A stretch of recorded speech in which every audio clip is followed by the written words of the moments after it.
Okay. A sword of holy flame. How did it wind up down here? It came here with its owner a long time ago. 50,000 gongs to be precise. Oh, yeah, that's true. They calculate their time in gongs. 70 years ago, in Uplander time. 50,000 gongs ago, our forebears found a dead angel here, along with the bodies of his comrades. The tribe gave them a dignified burial, and they were laid to rest with their weapons.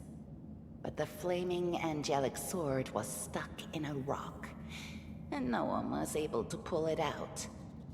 It burned to the touch, like real fire. So the rock was placed over the angel's grave. It should be here somewhere. Give me a second, guys.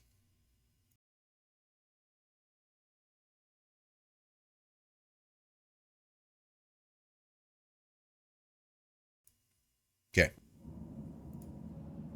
Maybe the angel will dig himself out and find the sword for us. That might be our best shot in this chaos.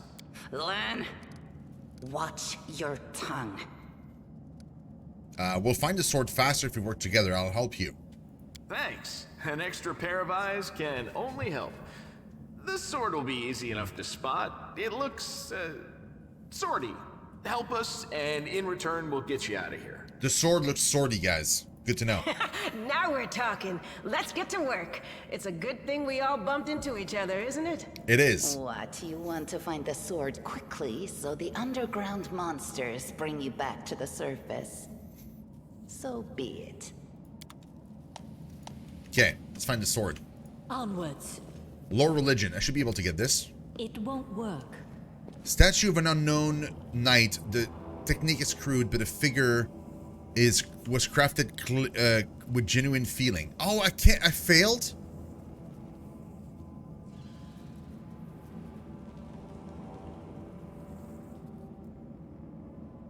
Well.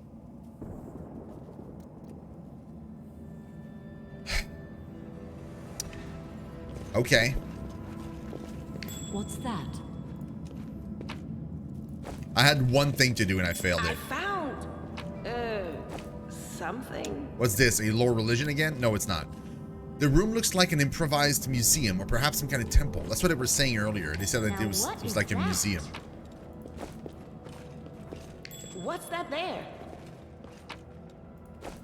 Let us What be do off. we have here? It's here, I remember.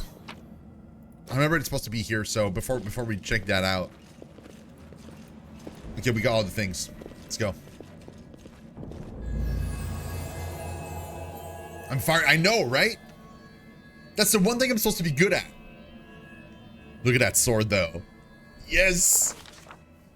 A strange flash pierces the gloom and Shino feels drops of searing blood run down her chest. The wound healed by Terendelev reopens and weeps scarlet, but there's no pain or weakness. A hazy scene appears, a cave chamber. This one or another one entirely? Shino's heartbeat quickens and a stream of thoughts suddenly bursts into her mind. Thoughts that clearly belong to another. Treachery, they betrayed me, trapped me and stabbed me in the back. My trusted allies, my treasured friends, the people I swore to protect, the people for whom I descended from heaven and came to this turbulent mortal world. There they are, up ahead in the gloom of the cave. What are they waiting for? Are they afraid to draw any closer? Do they believe I am about to die from their traitorous blow? Next to me, a quiet moan. A girl with a golden braid lies on the rocks, clutching her slashed sides. She refuses to join with the traitor and paid dearly for it. I could have tried to run, but I will not. Whilst I still have strength, I must. While recognizing the foreign origin of these thoughts, Shino intuits that she can control them somehow. Let's try to heal the wounded girl. A spark of healing magic illuminates the eerie, murky scenes before Shino. The wounded girl opens her eyes and whispers, "Lariel, you You said that everything was going to change soon. You said you and the other warriors of heaven would be leaving us on a grand mission to stop the demons forever. Is that true? The frenzy of foreign thoughts comes faster and faster, like a rushing river, and images flashes by one after another. A priestess in colorful robe observing the stars, a young female paladin praying, clutching a glowing sword, a majestic golden-winged angel gazing into the distance, his face covered by a helmet, but his voice ringing clear. Only if you're willing and only if you're ready, there is no going back. Then don't waste your strength healing me, the girl whispers. Your mission is more important. You. Take care. It is near. There in the vision, the darkness in the cave stirs into motion. Something massive appears within its depths. A vague shadow, an outline, a nightmare come to life. A wave of odious chirruping and rustling emanates from the shadows. The sound piercing like hot irons, lancing through flesh and bone. The traders fall to their knees before the shadow in reverent ecstasy, and the wounded girl trashes in her death throes. The yawning chest wound burns white hot. Shino's head pounds with pain, and it's no longer clear whose pain it is. The person called Lariel who sent this vision, or the one unlucky enough to receive it. So I can try a knowledge will. Sorry, a will roll, which is a +3 here. Or a +0 here. So I'm going to try the will. But Shino is determined to fight off the illusion. Yes! What did I roll? I rolled a 15 +3. Nice. The force of the attack, though originating in a vision, is terrifying, but Shino is stronger. She shakes off the pain in torpor, but alas, the one who sent the vision cannot claim the same. He is broken and exhausted. A monstrous shadow emerges from the murk of the cave. It is not real. It exists only in the strange vision or memory, but the thrill of fear it provokes is more than real. The shadow's feature starkly resembles those of Descari, the guy that killed the dragon, the terrifying demon lord. In a movement as swift as thought itself, the monster's hand is wrapped around the throat of the one they called Lariel. The foolish angel struggling on the rocks like a fly with its wings torn off, intones the shadow. Its voice changes as it moves, shifting from a quiet whisper to a sonorous shout, becoming young, then old and quivering. Where is your goddess now, angel? Where is her self-assured herald? How is it that you're dying here alone, so far from the light of your heaven? A strange calm envelops the thoughts of the one called Lariel. He recognizes who stands before him, and he knows he will never bow down before this enemy. The flaming sword flares to life in his hands. Bright, pure, flickering with multicolored sparks like a sunbeam through stained glass. Slash! The blade slices through demonic creature's flesh, and the monster recoils with a howl, releasing his grip on Lariel's throat. The angel falls back heavily on the rocks. His vitality is ebbing, but his pride remains undiminished. He grips the sword, and with his last burst of strength, plunges it into the rock. Shino senses that the vision is fading, the rush of thoughts diminishing like a river running dry. The last thing she hears is this. You will kill me, monster. This I know. But one day, someone will come here and raise up my sword. They will raise it up and save and protect the innocent. The vision disappears, vanishing in a burst of colors. Shino does not hear the final words, but she seems to complete the thought, taking it to heart. The words fly from her lips, and with them, something else. The heat blazing in Shino's chest fades away. The edge of the scarlet wound closes, leaving not even a scar behind. Looking down, Shino seizes the flamed sword in her hand, or rather, its outline, the memory of what the sword looked like. With a final surge of warmth and soothing light, the sword vanishes, and the light is drawn into her hand. Shino senses that it will return. All she needs to do is call it. So basically, I absorbed the angel's sword in my hand. It is a lot of reading, yeah. Fortunately, it's not all the time, though. It's like, sometimes. Hey, are you all right? You were kinda glowing just now. I mean, I'm half angel. I got a halo. Yeah. Sina kneels before the light, offering up a prayer to Yamade. That was it. The light of heaven. But how? What did you do with it? Where did it go? I think I saw the memories of Lariel, the angel who died here. Lariel? That really was Lariel? The angel from the legends. The ancestors even got his name right on the gravestone. The chief will be thrilled. I love it. I love this line. It's so funny. He's like he's more impressed by the fact that like the people that made the museum in which we're standing right now made a statue of Lariel and a gravestone and figured out that his name was indeed Lariel and didn't make any mistakes. Like that's like, to him, that's like awesome. You. Thousands of gongs and no one's been able to touch it. And now you, an ordinary creature of flesh and blood, no different to us, get the sword and start talking about visions. Now, Wendoag, don't be a sore loser. She is clearly different from us. The sword appeared before her, along with the angel's name and all that other stuff, because she doesn't carry our mongrel taint. Heaven doesn't give a damn how special we are. We're born with evil inside us. Heaven doesn't need to know any more than that. I know you're willing to tear anyone apart to uphold our people's honor, but you and Sull, you just refuse to face the truth. We are the way we are because our ancestors' bodies were corrupted by the Abyss.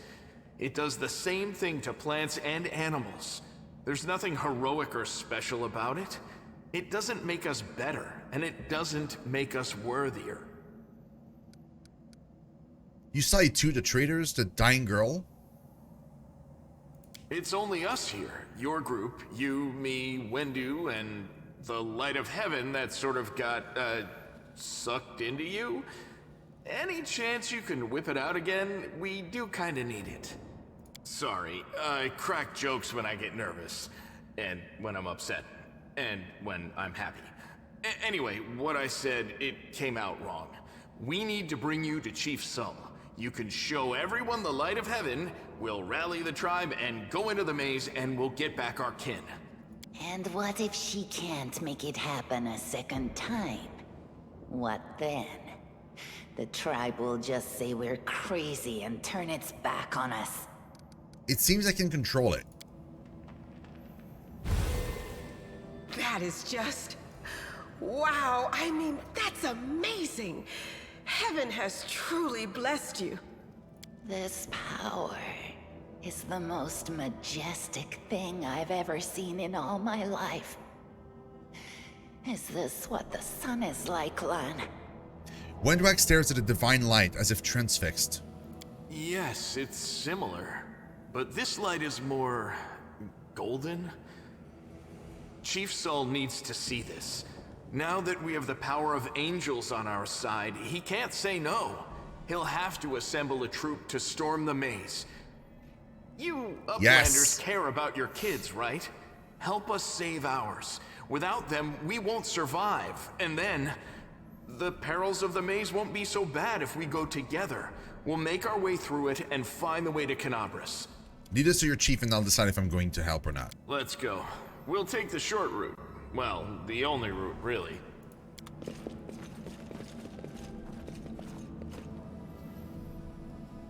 Now, what is that? So now I get everybody in my party. Protection from evil. Let's move. Is there anything else here that like I can interact with?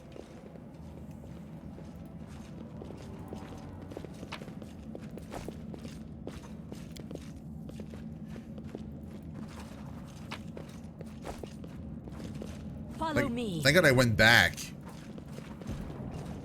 Okay. Let's take a look at our formation here.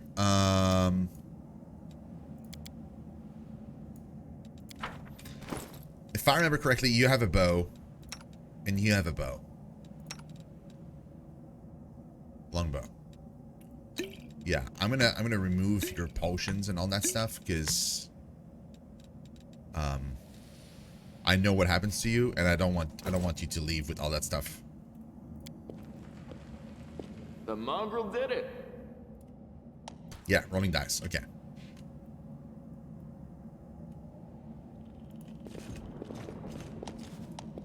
Giant spiders.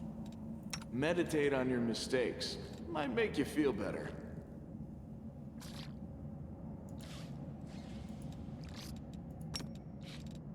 This is active.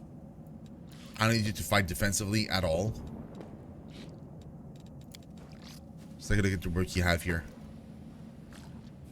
Yeah, I won't need you to do any of these things. This can actually move there. And yeah, we're good. Only you deserve my obedience. Same as you. Yeah. Okay. What's on your mind? I wonder. You've crossed the They wrong will mongrel. break against our resolve. Kill is for you! The spirits demand your blood! The inheritor, guide my blade! You won't survive me.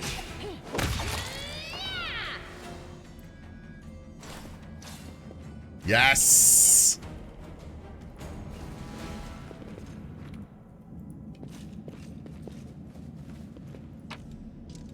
Some loot here. Some more loot here. A mobility test. Forget it. Thanks, Lan. You're so awesome, Lan. What's up? Why did you say Blair?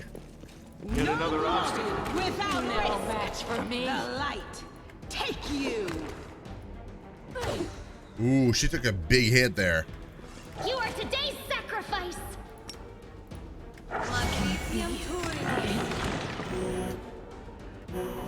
So this is how it feels?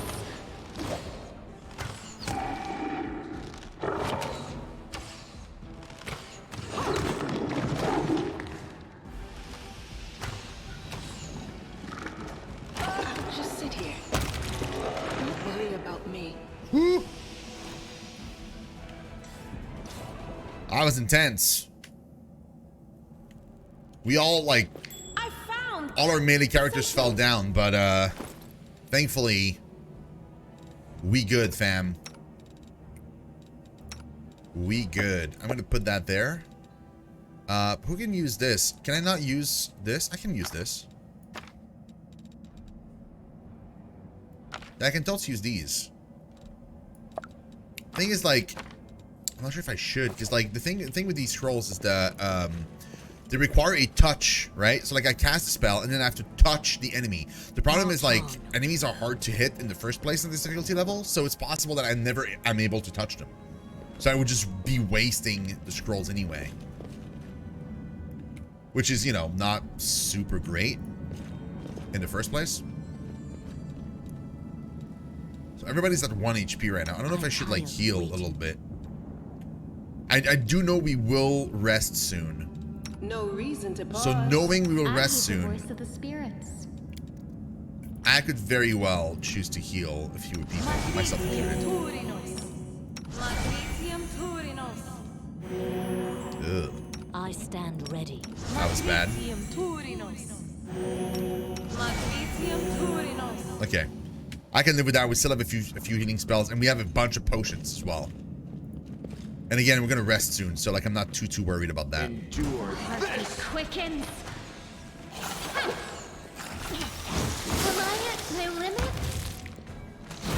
So this is how it feels.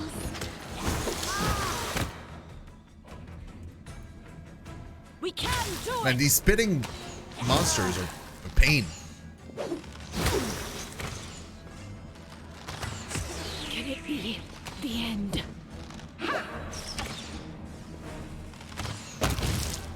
We're not hitting a whole lot here.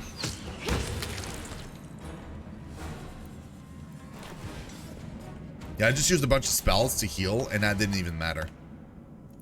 Because we got hit, like, super hard by everything. Adventures await.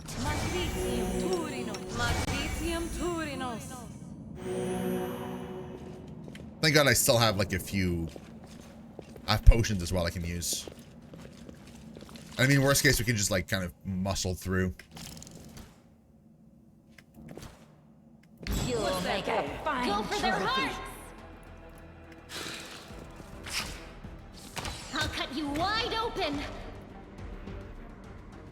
I don't need spells anymore. I mean, at best, I could do Light of Angels.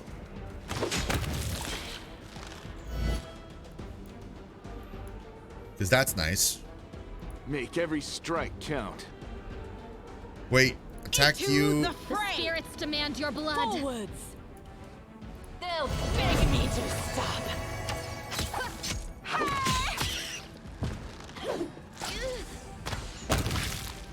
Okay. Good going. I don't need the Kama. I can take the Pearl, though. Oh, the Masterwork Greatsword? Yes. Shield? No. But the Masterwork Greatsword, I'm taking that. I'm sorry, I'm using it.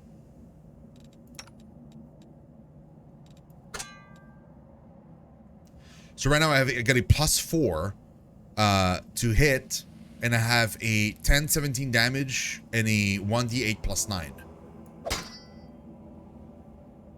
11-21 +5 to hit. Much better. Onwards.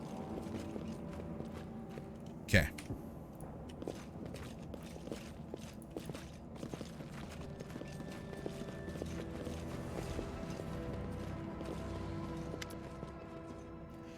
Wonder-Eye glances at Lan, who is fixing his slipped bowstring, and quickly walks over to you.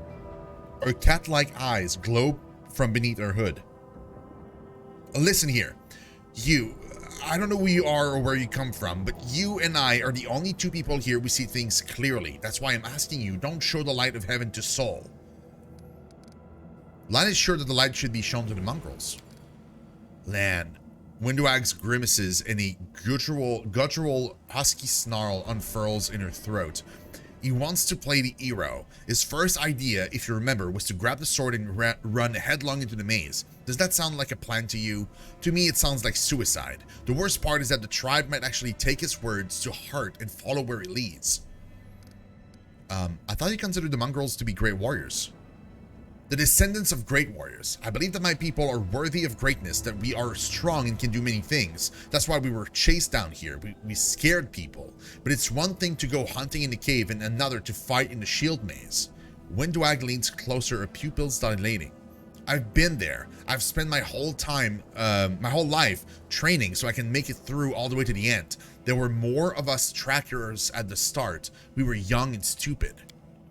What's a couple of monsters when there's a whole world out there waiting for us? That's what we thought, but we weren't prepared. The maze isn't just a physical challenge, it's cunning and full of traps. It's dark as the primordial night, and if you close your eyes and listen, you hear whispers right behind you and soft singing in the distance that seems to rise and fall with the beating of your heart. Windwag looks away. I had to learn from my friends' mistake. I had to step over their bodies and go further. I don't want to have to do that again. And it will happen again if a crowd of ill-prepared fighters burst into the maze with no idea what they're doing.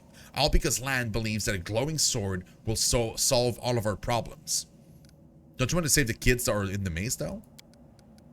I do want to, but I'm not going to risk the future of the tribe for the sake of a few stupid kids. Chief Sull is hesitant, and for a good reason. He also understands how dangerous this is for the tribe. Lan's the only one who benefits from these childish games of heroism. I'll go alone if I have to and find them, or whatever's left of them, without any heroics, relying only on myself, risking only my own life. Windwag slows. You and your friends, you can come with me. Perhaps we can make it to the end of the maze together and find a way out to the surface. I'll think about it. Don't show the chief the light, and I'll lead you through the maze to the surface. I swear it.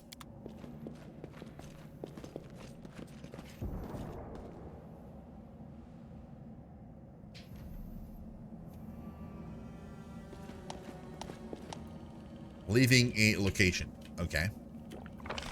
Yeah. That's the loot we didn't pick up during the run. And it's all stuff that is level, like, isn't worth anything. It's worth 1. So, yeah. I'm gonna leave it there.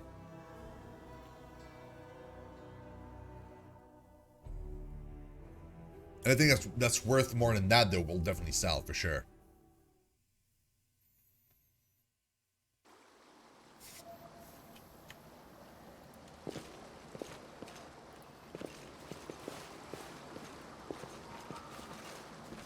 Yeah, that's a town.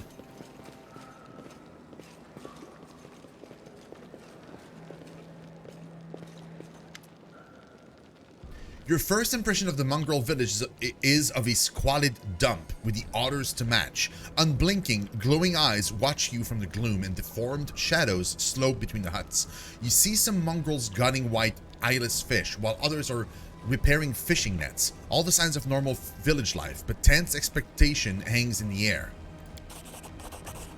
A heavy-set aged mongrel slowly shuffles his way towards you. The hair on his head grows limp, in limp, wispy strands, and his face has a distinctly rat-like appearance, while with pronounced teeth, and you hear a rattling sound in his chest with every breath he takes.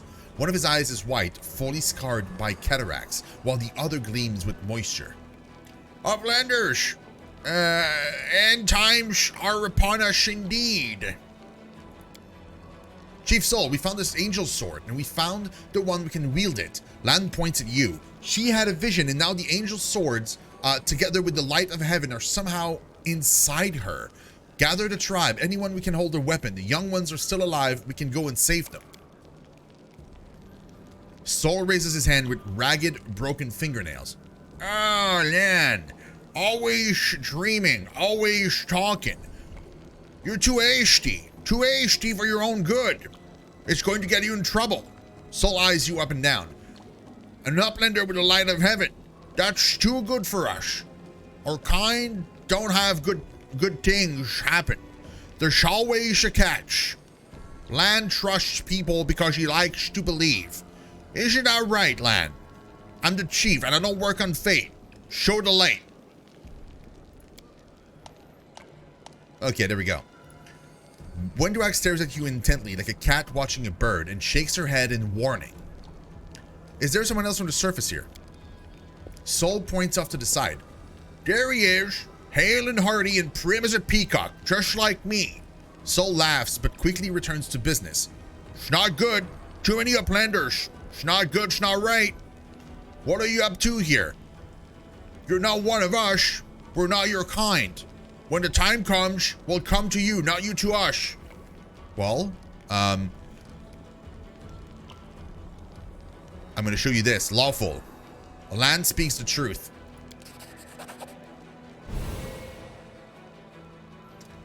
The heavenly flames flares to life at your unspoken command. Bright, pure, dancing with multicolored sparks like a sunbeam passing through stained glass. The mongrels abandon their tasks and stare, transfixed. The light is bright, but not blinding. It is warm, but its warmth is soul deep. Sull is silent for a while. Tears are streaming down his wide, pale face, but the old man doesn't even care to wipe them away. So it's true. The angel did not forsake us. No, he came. Back from the dead he came to save our children. Lan gives you a nod of thanks. The scaled half of his face is indifferent, but the human half is visibly relieved, as if he wasn't sure all this time that you would support him. Wenduak hisses at you like an angry cat. See these fishermen and these hunters, these husks of men and women, their blood will be on your hands. We have the blessing of the angels. We will survive and help the young tribesmen. Idiot! You see a bright light and now you think even the maze is no match for you. You always think the worst, Wendu. We're not on our own in this anymore. We've got allies. Well, a couple at least. But one good fighter is worth 10 bad ones. You have the right of it, Lan. But we're needers. We're going to wait. I sent a messenger to summon all the tribes. It will take time, yes. But they will all come. They will all come for the light. Wait, Lan. Wait, uplanders. Rest a while in our tush. Our home is your home. All right, Chief, understood. Let's hope that a few hours isn't the difference between life and death for those kids. If they ask me what took us so long, I'll tell them it was your decision. Wenduak only grits her teeth in silence. Yeah, she's not very happy with us. We have a battle to do as well. We'll do the battle first, and then we'll level up. Battle time. Battle time.